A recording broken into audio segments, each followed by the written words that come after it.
listening to a lecture by Malcolm Gladwell, and he wrote a book on strangers.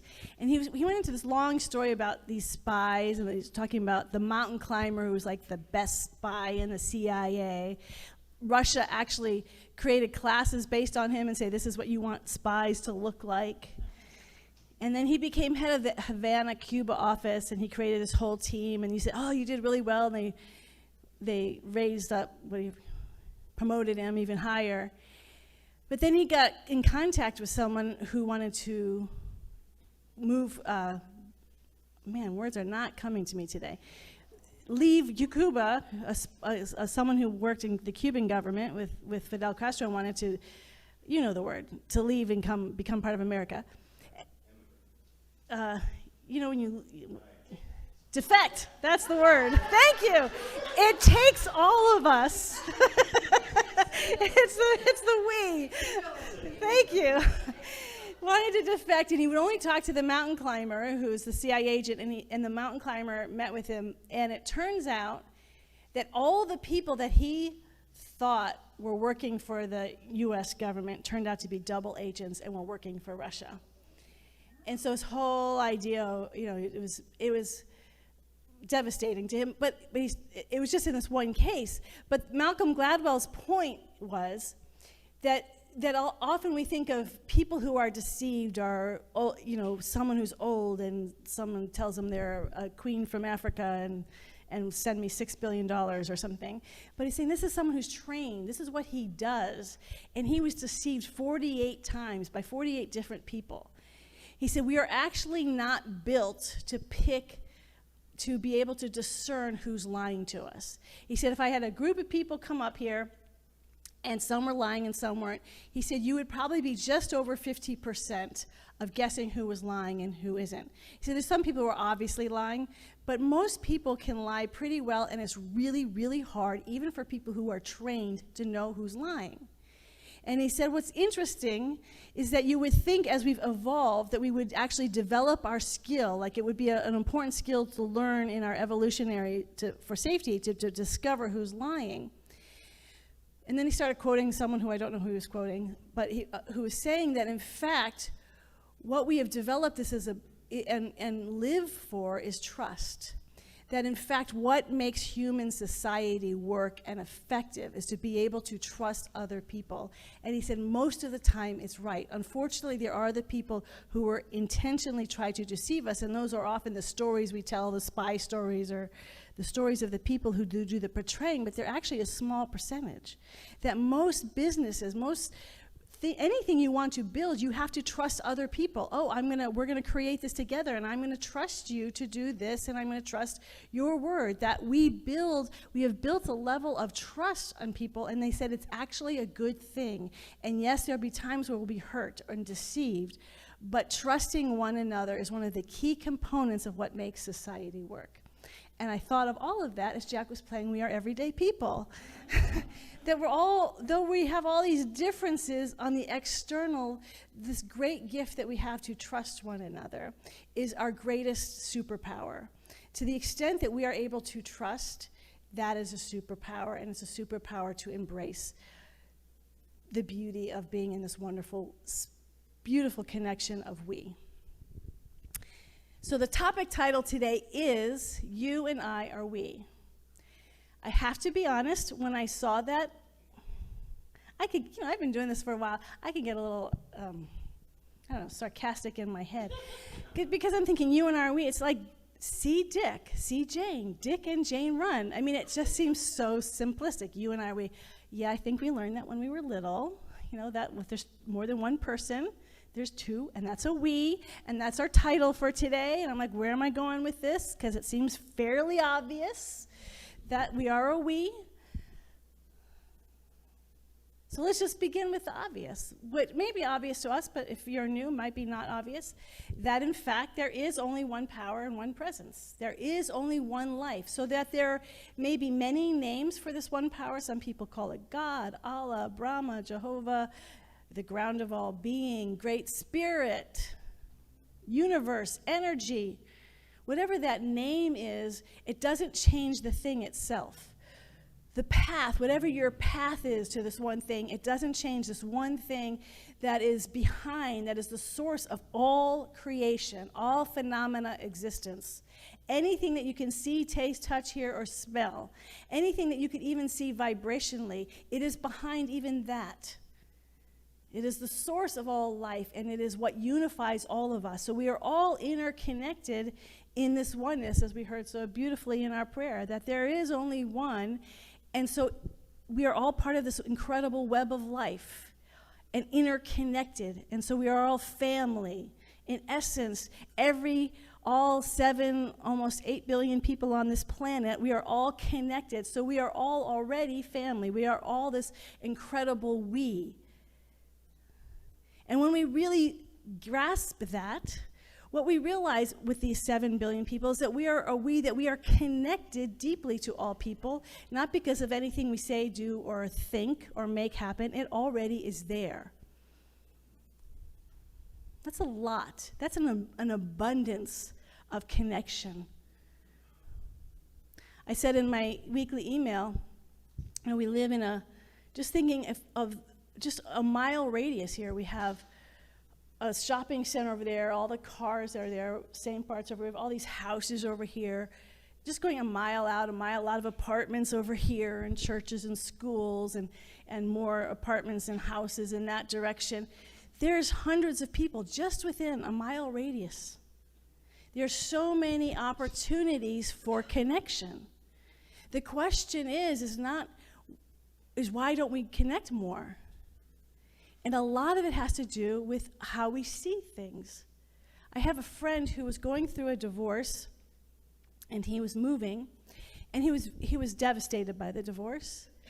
And he said to me, "I'm never going to get married again. That's it. I'm done." I was heartbroken. But he was moving to a new place. He didn't know anyone. So what he decided to do, rather than immediately start looking for a new relationship, which he didn't want, he decided to set the intention to be intimate with every person with whom he come in contact, to feel an intimate connection. And within months, he had this incredibly rich connection and web of people in a place he had never been before.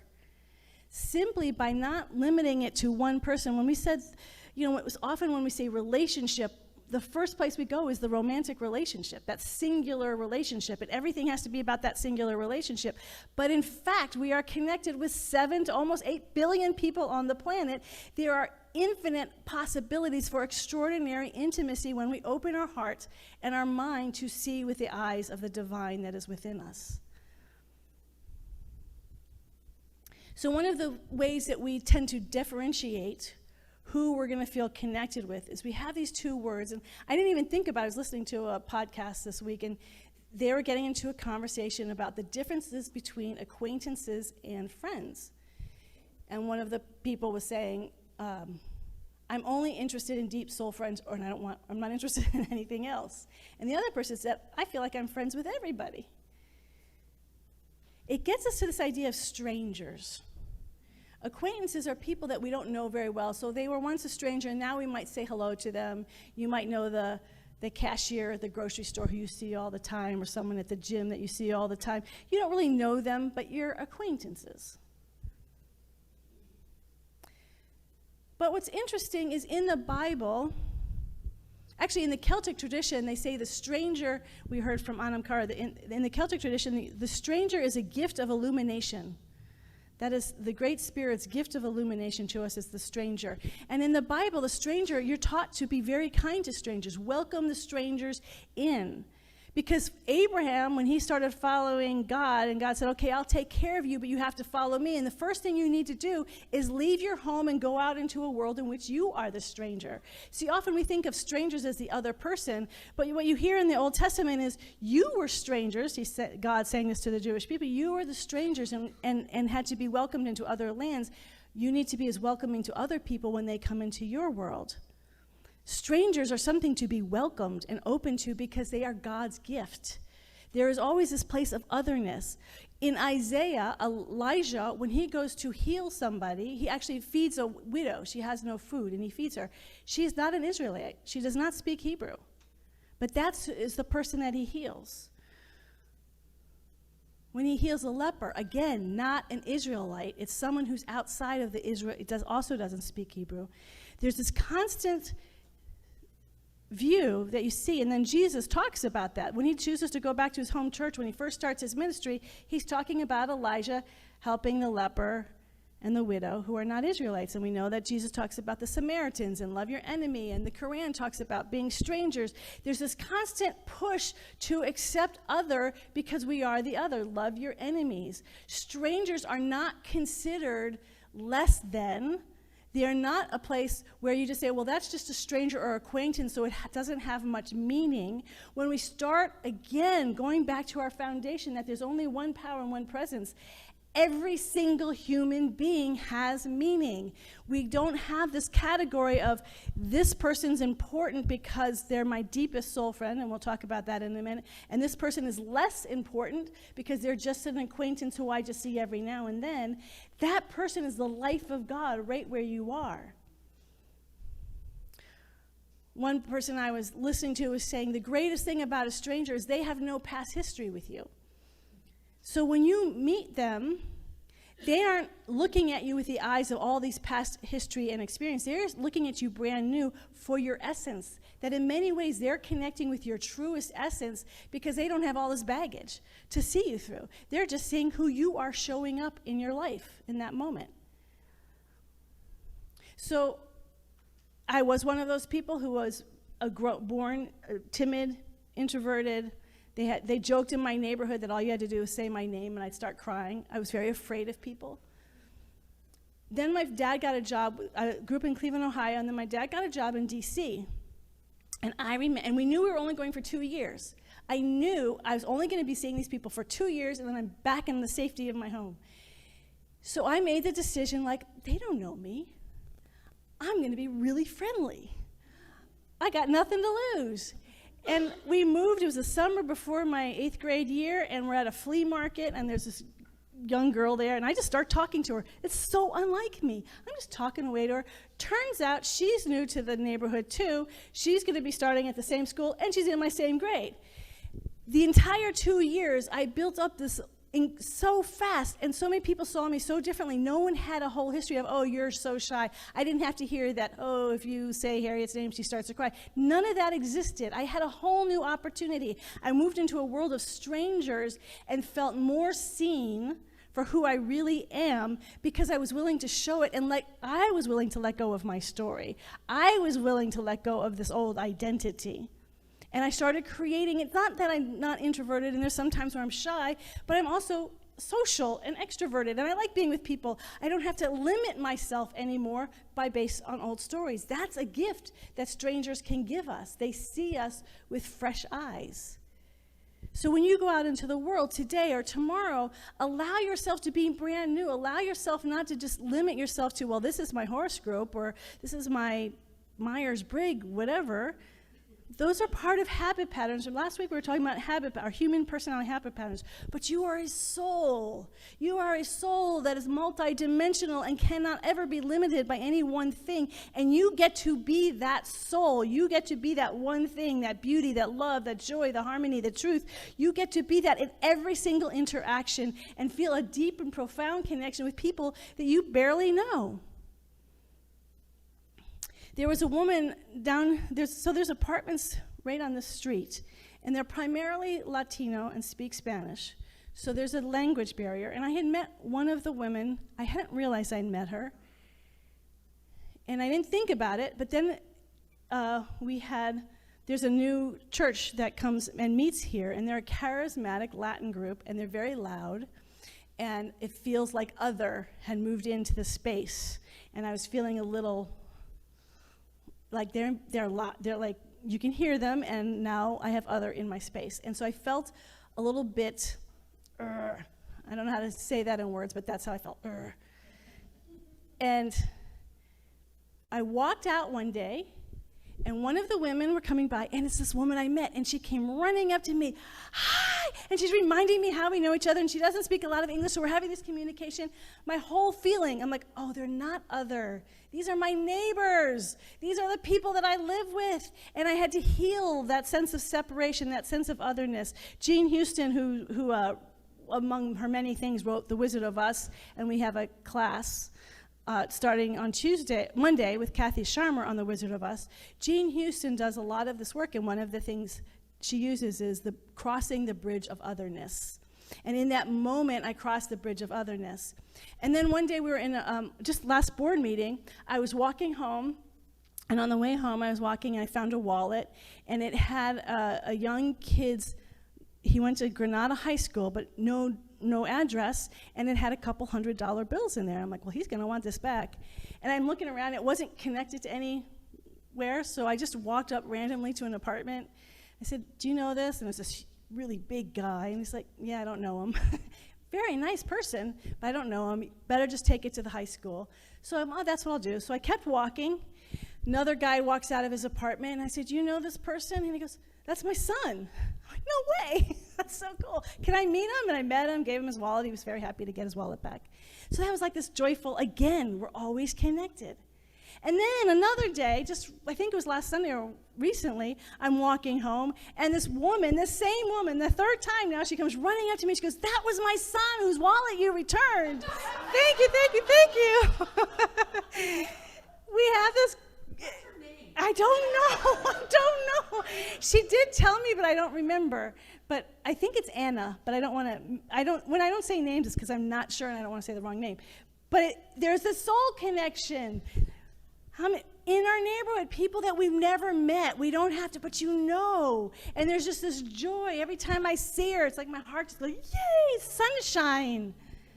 We have these incredible relationships with people who speak different languages, different cultures. It may seem like we have nothing in common, and yet when we know that there's only one power, one presence, it is infinite love, we are connected to everybody. And we can still find ways to connect even if there are other barriers like language or culture or habit patterns. Everyday people, all the different styles and ways of being in this world, but we are connected to everybody when we have that soul awareness within us. And so then we have friendship. I'm talking about friendship versus like romantic relationship, because every relationship, whether it's with your romantic partner, your parents, your siblings, your friends, your co-workers, your gym buddies, all of it, friend is sort of is this universal way of connecting, friendship. And so our deep soul friends are those people where we can share who we really are with, where we can share our struggles, where we can be a little bit more vulnerable and talk about the stuff that we may not want. Probably it's healthy not to let the entire universe to know. But those people who we feel safe with are our deepest challenges, those fears, and we know that they're going to hold them tenderly. We know that they're going to be able to not limit us by them. They're not going to say, oh, well, then you have all these weaknesses, but they can integrate it and say, you're an amazing person, and we know you're struggling, and we hold that for you. And I think when we get to the really deep soul friends is when we get to what we really want. Last week I was talking about that one thing, and what is that one thing? And so if you ask yourself, what do you really want in life? And then let's say you answer that question, and then you say, well, why do I really want that? And then you answer that why do I really, and then you ask it again, okay, well, why do I really want that? And you just keep going. It's going to take you down through layers from the human personality.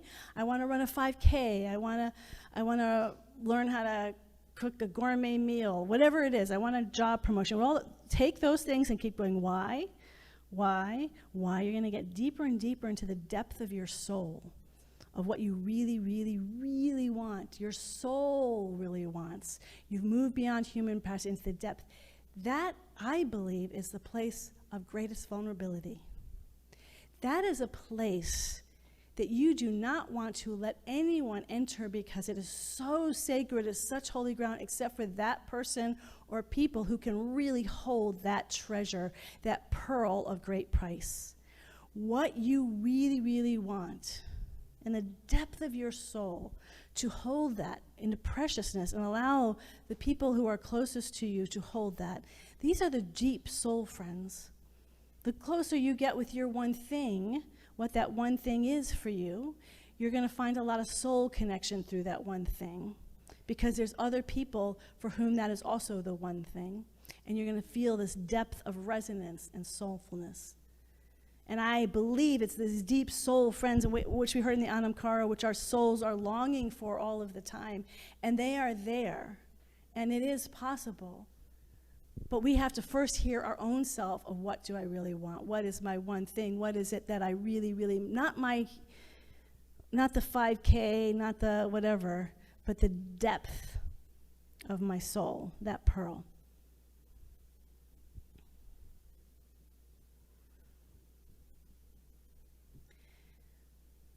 And then we have these romantic ideas. So why are there so many? So we have 7 billion people. We have soul connections with everyone, all 7, 8 billion people. We have and then we have those really deep soul friends.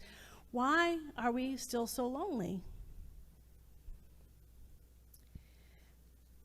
I have come to a conclusion that doesn't really, so what I was hearing a lot of people say is that the reason why we are lonely is because of, in American society, we move around a lot, and in moving around a lot because of your job or whatever, and that you lose contact with your place of origin, and you lose contact with your family of origin. You're not seeing them every day. And in some cultures, you never leave that place of origin, or you never leave that family. And so there's less loneliness there. And I was thinking about that. I thought, well, I don't know if that's necessarily true, because I know people who are still living in their home place and still feel a lot of loneliness, and still have connections with their family and still feel a lot of loneliness. And I really do like that part of ourself, of our culture, that says, strive and to be fully yourself. But there's a limitation to it, and I think sometimes we forget that limitation. So my two basic ideas about why we have such a lonely country or culture, and it might seem silly, but I think it's true. There's some truth to it. It's partial truth. Let me be very clear, partial truth. I was just listening to someone, and she was saying, I just have to, this is a sidetrack, because she has a phrase called JOMO. So instead of fear of missing out, she calls it the joy of missing out. And she figures wherever she is the greatest place where it's joy, so she's not missing out anywhere else. But she had said this thing, which was, I thought, so funny. She also has the joy of not having to have an opinion about everything. She said, the one thing she goes, I know what I know, and I know what I don't know, and what I do know is that I don't know anything that's important. So don't listen to me. So this is my theory. I don't know how relevant it is.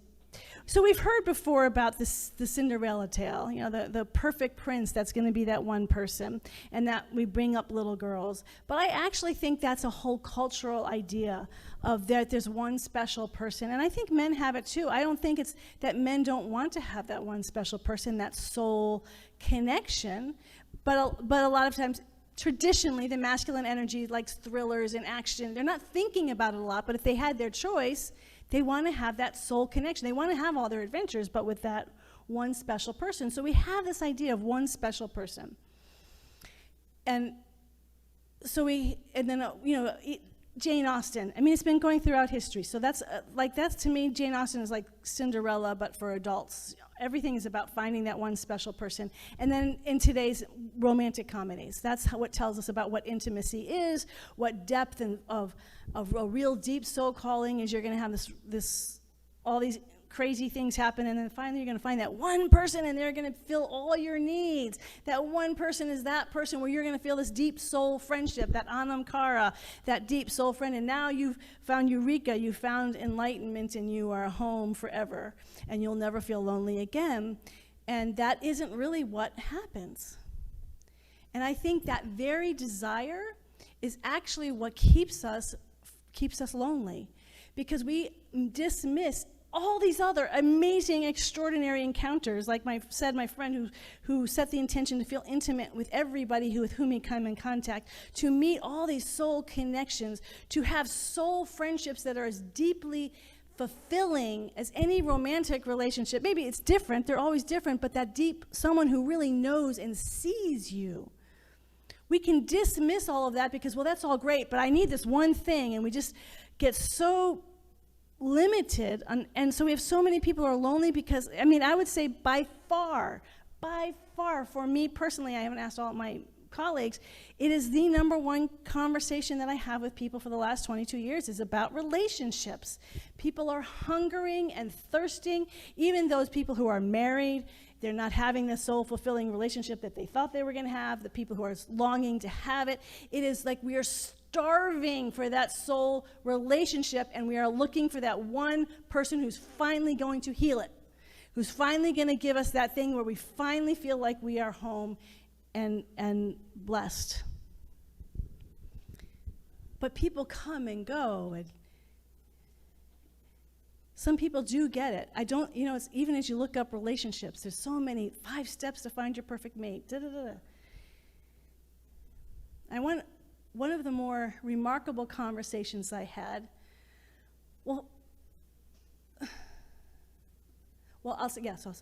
So was with a woman who, when I met her, she was just starting a new relationship, and I'm telling you, this couple did not look like they fit together.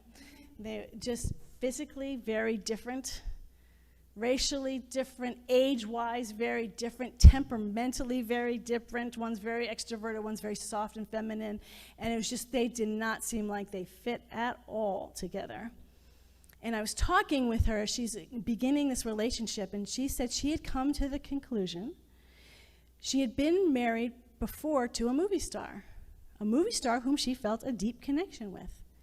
And that relationship deteriorated and became very awful. Not at all what she felt, that deep soul connection when she first met him, did not translate into a perfect, ideal relationship. And so I remember this so well because it made me so mad because it went against all my beliefs. She said, Harriet, I don't think there is any ideal romantic relationship. I think that's all made up. What makes a great relationship are 2 people who have made the choice to be in relationship, and they're going to work it out. And they will do whatever it takes to work it out. And they will go do not just therapy, but workshops, just continue to deepen the challenges. And I was horrified by this because I still had a very romantic idea about my perfect ideal person, and I was waiting for him, and I'm like, that was so unromantic. I'm like, no, it's got to be something magical between people. And she said, no, I've had that. Doesn't work. And then what was really interesting to me, I was writing a blog, and I had met someone who I felt was my twin flame, but then he went off to become a monk, actually. So I didn't really get to develop that idea. So I thought, oh, it's a twin flame who became a monk. So I just had this little ideal, and I was writing a blog about it, so I started looking up twin flames, because someone else told me that it was a twin flame. I didn't really have a concept. So I was reading, and it was amazing to read one after another of people who said, I met my twin flame. I know we know each other from past lives. It was so beyond anything of the human personality. But man, are they a jerk. It was like, wow. It wasn't just like 1 or 2 people. It just kept happening. So we have this whole culture of like this ideal person that we're waiting our whole life for, but when we meet them, it turns out to be absolutely miserable. The soul connection, that deep person who's going to take time, because to really hear the person you're going to share your deepest struggles with, your deepest pains with, the person you're going to share your deepest desires with is someone who's going to be able and willing to take time, who's going to be able to be with you, and you're going to take time to be with them. And sometimes it does work out effortlessly. I'm not saying it doesn't, but the problem is it's like anything. Well, Michael Jordan is a great basketball player. I can do that too. Who knows? There's this whole mystery. That's why I don't buy into this whole 5 steps to whatever, because I think there's a mystery. There are some people who do have these magical relationships, but most people, it's a commitment. This couple, this woman who I was telling you about years ago, back in the 90s, she is there. They got married. They are flying. Their relationship is incredible. They support each other. Their creative output in the world, what they give out into the world, because they are so fully realized themselves. When I met them 20 years ago, there's no way, but they said yes.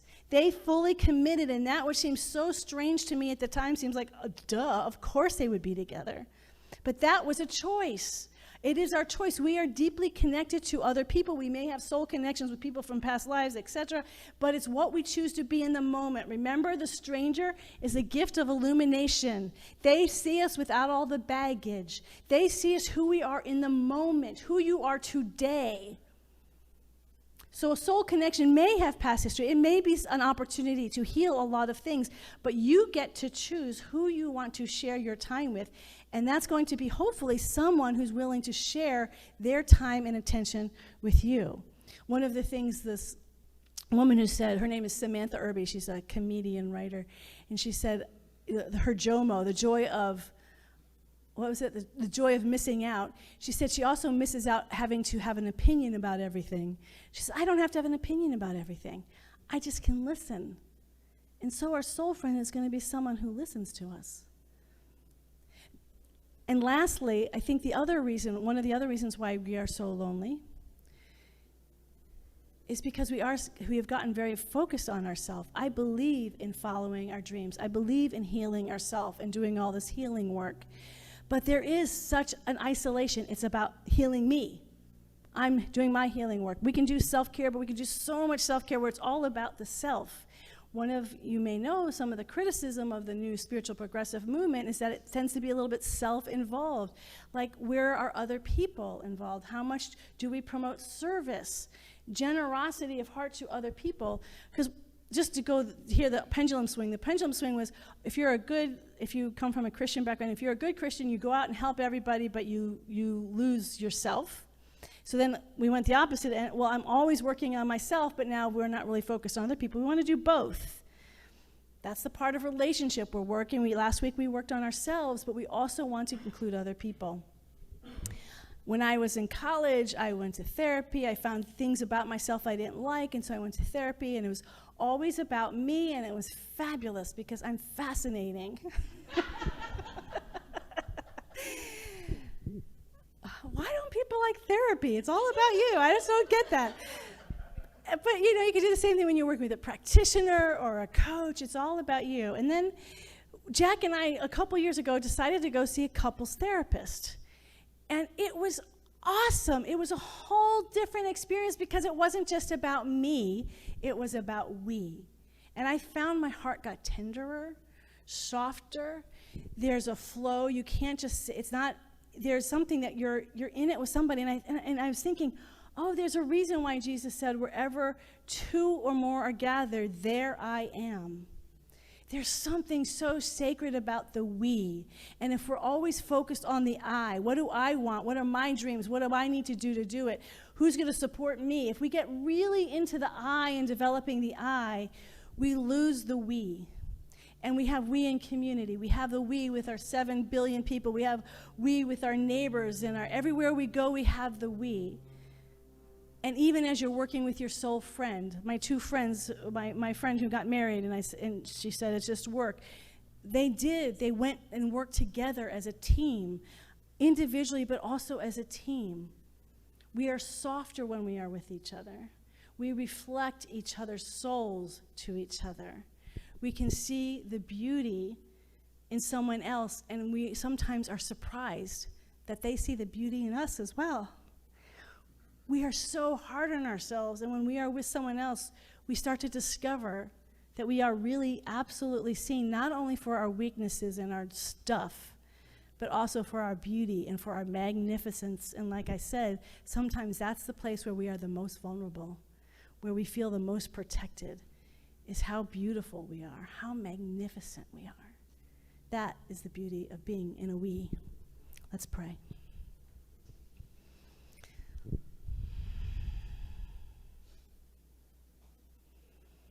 And how grateful I am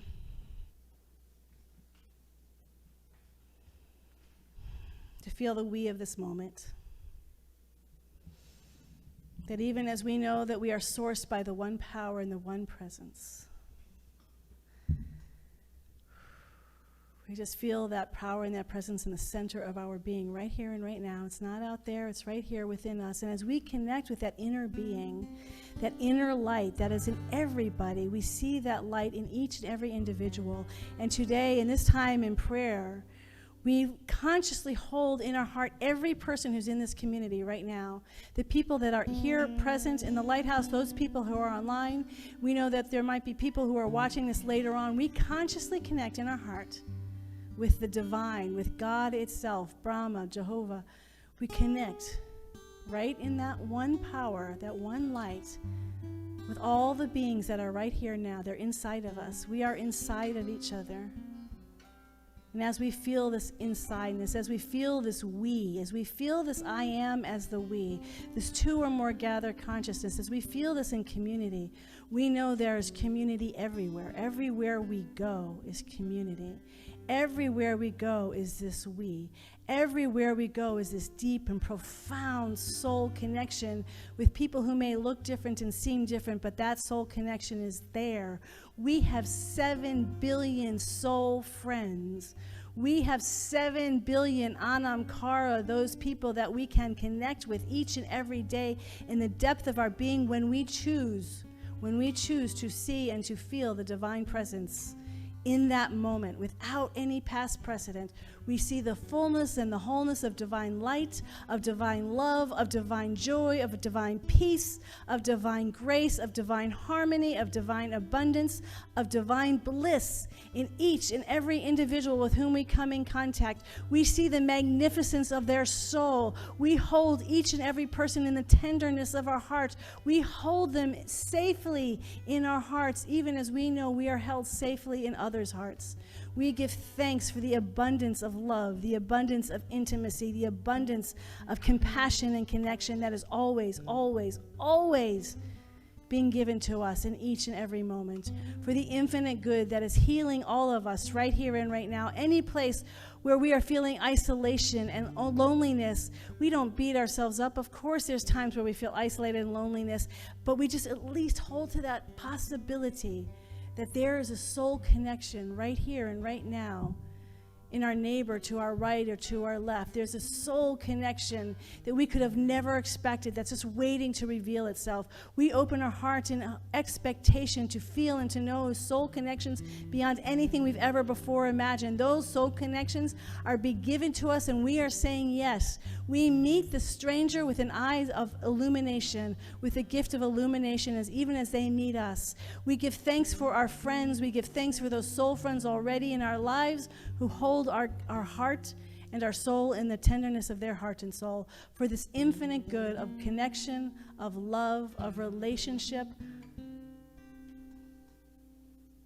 We just say thank you, thank you, thank you, the one source of it all.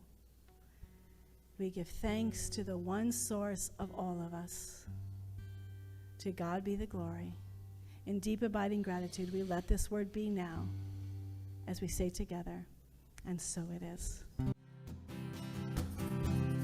I'm in the right place at the right time. I am just where I'm supposed to be.